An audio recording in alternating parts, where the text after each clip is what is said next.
Yolg'iz onalar ko'p o'rinda jamiyatda ko'rinmaydigan, ammo eng og'ir yukni ko'tarib yuradigan qahramonlar. To'g'ri, hozir meni 3 nafar farzandim otasiz ulg'ayishyapti, ammo ularning orqasida kuchli onasi bor. Yolg'iz ona bo'lish bu tanlov emas. Bu haqiqiy kurash. Men har kuni ikkita insonni rolini o'ynayman. Ham oilada bolalarimga qarayman, har biriga alohida, ham moddiy ta'minotchiman. Bolalarim hayoti chiroyli bo'lishi uchun tinmay duo qilaman. Ammo orada o'zimni butunlay unutaman. Ey yolg'iz onalar, siz hammadan ham kuchlisiz. Oldingizda hech kim bo'lmasa ham, farzandlaringizni o'zingiz oldinga tortasiz. Qanchalik qiynalayotganingizni hech kim ko'rmasa ham, oldingizdagi farzandlaringiz ko'rib turibdi. Sizni sabringiz bolalaringizga saboq bo'ladi.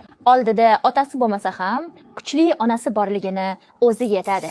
O'qigan inson hech qachon xor bo'lmaydi. Aziz ayollar, bilim olishdan hech qachon to'xtamaydi.